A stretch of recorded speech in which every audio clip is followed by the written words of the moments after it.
السلام علیکم پیارے بچوں، آج میں آپ کو سناؤں گی جو کہانی ہے اس کا نام ہے بقرہ عید آنے کی خوشی کیوں ہوتی ہے۔ تو میں اس بارے میں آپ لوگوں کو بتاؤں گی، آپ لوگوں نے کہانی جو ہے فل سننی ہے، اوکے۔ بقرہ عید مسلمانوں کا ایک بہت اہم تہوار ہے جو ہر سال ذو الحج کے 10 تاریخ کو منایا جاتا ہے۔ اس دن کو عید الاضحیٰ بھی کہا جاتا ہے۔ اس دن کی سب سے بڑی خوشی قربانی کی ہوتی ہے، لیکن اصل خوشی اس کے پیچھے چھپی ہوئی قربانی کی محبت، احسان اور اللہ کی رضا میں ہے۔ یہ کہانی ایک چھوٹے سے گاؤں کے بچے احمد کی ہے۔ احمد ایک محنتی اور نیک دل بچہ تھا۔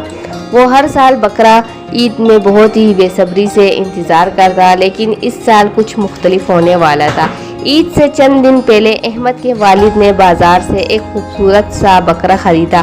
وہ سفید رنگ کا تھا، کان لمبے اور آنکھیں بہت ہی معصوم سی تھی۔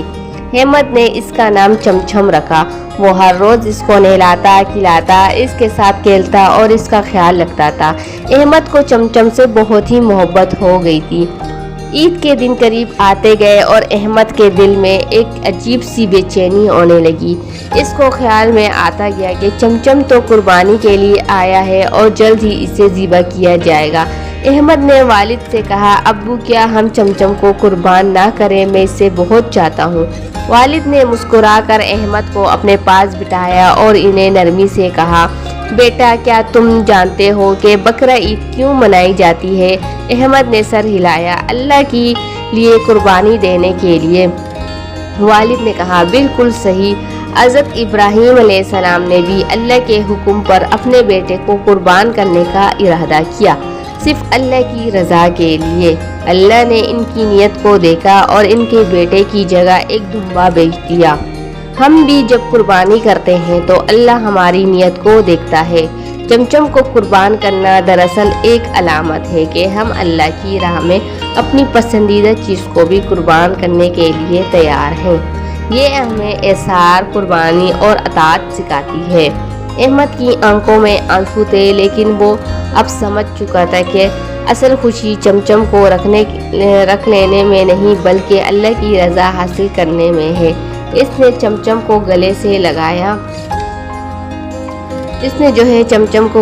لگایا اور اس کو اللہ کی رضا کے لیے قربان کرنے کے لیے تیار ہو گیا، کیونکہ یہی سچی خوشی تھی۔ عید کے دن احمد تھوڑا سا اداس ضرور تھا، لیکن اس کا دل مطمئن تھا۔ اس نے خود اپنے ہاتھوں سے گوشت ضرورت مندوں میں تقسیم کیا اور پہلی بار اس نے بقرہ عید کی اصل خوشی کو محسوس کیا، دوسروں کے لیے کچھ قربان کرنے کی خوشی۔ تو پیارے بچوں، اس سے ہمیں اخلاقی سبق حاصل ہوا یہ کہ بقرہ عید صرف گوشت کھانے کا دن نہیں بلکہ احسان، قربانی اور اللہ کی رضا کے لیے اپنی پسندیدہ چیز دینے کا جذبہ ہے اور ہمیں سکھاتی ہے کہ قربانی کا دن کیا ہوتا ہے۔ اصل خوشی دوسروں کے چہروں پر مسکراہٹ لانے میں ہے۔